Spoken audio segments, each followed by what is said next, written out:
नमस्कार भाइयों, कैसे हैं आप सब। उम्मीद करते हैं कि आप सभी अच्छे होंगे। देखिए, आज के वीडियो में हम लोग जानने वाले हैं जो रेलवे टेक्नीशियन ग्रेड 3 में आपसे 100 अंक का जो पेपर होता है उसमें 40 अंक का केवल आपसे साइंस पूछा जाता है। क्या चीज? अगर देखिए सिलेबस क्या है, 25 अंक का तो आपका मैथ रहता है, 25 अंक का रीजनिंग रहता है, 50 हो गया, और उसमें 40 अंक का साइंस और 10 अंक का जनरल अवेयरनेस रहता है। आखिर 40 अंक का जो साइंस रहता है वो कौन कौन से टॉपिक से पूछा जाता है। देखिए, पूरे साइंस को पढ़ने लगेगा, पूरा फिजिक्स पढ़िएगा, पूरा केमिस्ट्री, पूरा बायोलॉजी पढ़िएगा तो आप पढ़ते रह जाइएगा, आपका पूरा साइंस कंप्लीट नहीं होगा।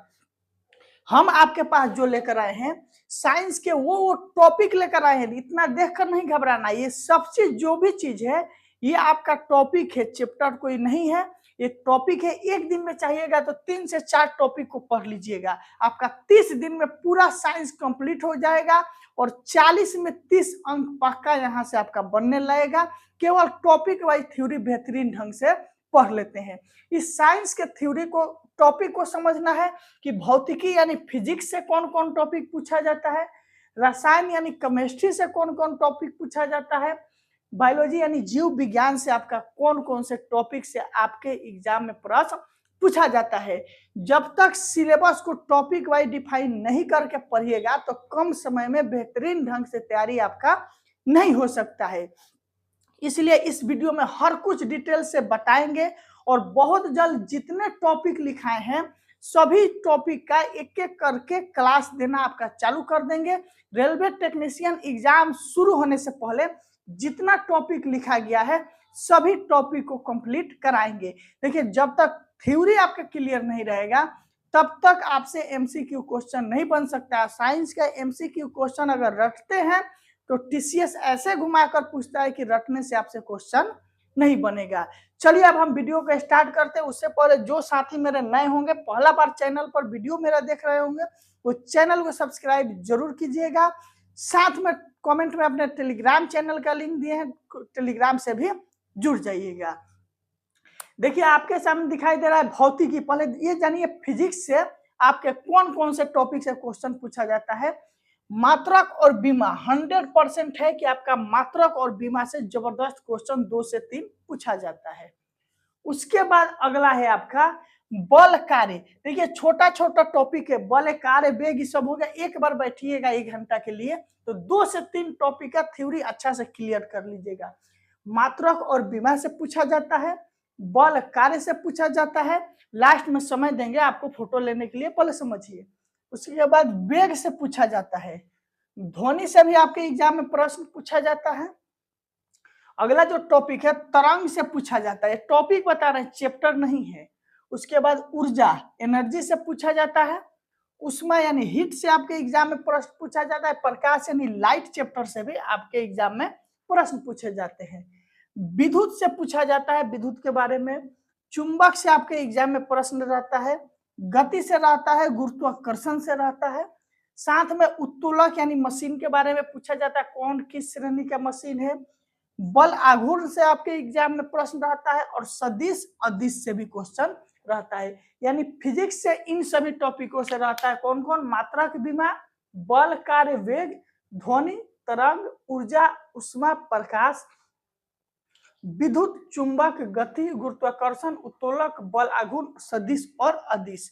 कुछ लोग सोचेंगे कि इतना टॉपिक तो बहुत है, टॉपिक बहुत कम है, यानी कि अगर आप पूरा साइंस पढ़िएगा, पूरा साइंस पढ़ने के बाद भी आपको 40 से 15 से 20 अंक नहीं आएगा। लेकिन जो टॉपिक बता दिए केवल इसका थ्योरी पढ़ लेते हैं तो 40 में 30 अंक पक्का आपसे बन जाएगा। अब आइए केमिस्ट्री यानी रसायन से कौन कौन से टॉपिक से आपके एग्जाम में प्रश्न पूछा जाता है। परमाणु संरचना यानी एटॉमिक स्ट्रक्चर जो होता है, परमाणु संरचना, इससे क्वेश्चन जरूर रहता है। रासायनिक बंधन यानी केमिकल बॉन्डिंग से भी आपके एग्जाम में प्रश्न रहता है। प्रसंकरण से रहता है, विलयन से रहता है, रेडियो सक्रियता से आपके एग्जाम में प्रश्न पूछा जाता है। अगला जो है अम्ल, क्षार और लवण से आपके एग्जाम में प्रश्न पूछा जाता है। धातु, अधातु, उपधातु से भी आपके एग्जाम में प्रश्न रहता है। मूल से रहता है, उत्प्रेरक से रहता है, कौन सा उत्प्रेरक का कहाँ यूज किया जाता है। आवर्त सारणी से भी आपके एग्जाम में प्रश्न रहता है। ऑक्सीकरण अवकरण से रहता है। ये छोटे छोटे टॉपिक है, इसमें कुछ टॉपिक बड़ा होगा जिसको पढ़ने में एक दिन लगेगा, लेकिन कुछ टॉपिक ऐसे हैं जो इसमें आप 15 से 20 मिनट में उसको क्लियर कर सकते हैं थ्योरी को, और जितना पीछे पढ़िए उसको रिवीजन भी करते चलिए ताकि आपको आगे एग्जाम देना, ये नहीं कि आगे पढ़ते जाइए पीछे से भूलते जाइए। अगला है खनिज, अयस्क, ईंधन, गैस नियम, प्रमुख रासायनिक अभिक्रिया से भी आपके एग्जाम में प्रश्न पूछा जाता है। यानी देखिए रसायन से आपके परमाणु संरचना, रासायनिक बंधन, प्रसंकरण, विलयन, रेडियो सक्रियता, अम्ल क्षार नमन, धातु अधातु उपधातु, मोल, उत्प्रेरक, आवर्त सारणी, ऑक्सीकरण अवकरण, खनिज, अयस्क, ईंधन, गैस का नियम, प्रमुख रासायनिक अभिक्रियाएं से आपके एग्जाम में प्रश्न पूछा जाता है। अब देखिए बायोलॉजी यानी जीव विज्ञान से आपके एग्जाम में कौन कौन से प्रश्न पूछे जाते हैं। जीवधारियों का वर्गीकरण एक टॉपिक है, समझिए तो एक चैप्टर है, किसको कौन किस में डिवाइड किया गया इससे प्रश्न रहता है। कोशिका विभाजन से आपके एग्जाम में प्रश्न पूछे जाते हैं। जैव विकास से आपके एग्जाम में प्रश्न पूछे जाते हैं। अनुवांशिकी से पूछे जाते हैं, प्रदूषण से पूछे जाते हैं। मानव शरीर के तंत्र से आपके एग्जाम में प्रश्न पूछे जाते हैं। पोषक पदार्थ से आपके एग्जाम में प्रश्न पूछे जाते हैं। पोषण से, मानव रोग से, वनस्पति विज्ञान, प्रमुख रासायनिक वैज्ञानिक खोज से भी आपके एग्जाम में प्रश्न पूछे जाते हैं। यानी बायोलॉजी से जीवधारियों का वर्गीकरण, कोशिका विभाजन, जैव विकास, अनुवंशिकी, प्रदूषण, मानव शरीर के अंग, पोषक पदार्थ, पोषण, मानव के रोग, वनस्पति विज्ञान, प्रमुख वैज्ञानिक खोज, इन सभी टॉपिक से क्वेश्चन पूछे जाते हैं। यानी कि आप इन तीनों भौतिकी, रसायन और जीव विज्ञान को मिलाकर अच्छे ढंग से पढ़ लेते हैं तो आपका 40 में कितने 30 प्लस केवल थ्योरी से क्लियर हो जाएगा, और 40 साइंस में 30 प्लस लाना अपने आप में एक बहुत बड़ा चीज है। और बहुत से चैप्टर है, बहुत से टॉपिक है साइंस में, उन सभी चीजों से बचना है, सभी चीज को नहीं पढ़ना है। जितना बताया गया है केवल इतने को आप कवर कीजिए, 100% आपका बेस्ट ऑफ बेस्ट स्कोर होना चालू हो जाएगा। हमको पूरा समझ में आ गया होगा कि आप समझ चुके होंगे कि रेलवे टेक्नीशियन ग्रेड 3 के लिए हमको साइंस क्या पढ़ना है। अगर आप इस साइंस को अच्छे से पढ़ लेते हैं तो CBT 1 अपने आप आपका क्लियर हो जाएगा। रेलवे ग्रुप डी साइंस अपने आप आपका क्लियर हो जाएगा।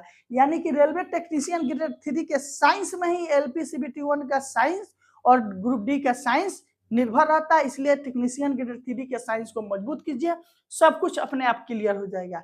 स्क्रीनशॉट ले सकते हैं कौन कौन से टॉपिक से पूछा जाता है, और कोई भी मेरे भाई प्रॉब्लम है तो कमेंट करके पूछ सकते हैं। आज के वीडियो के लिए बहुत बहुत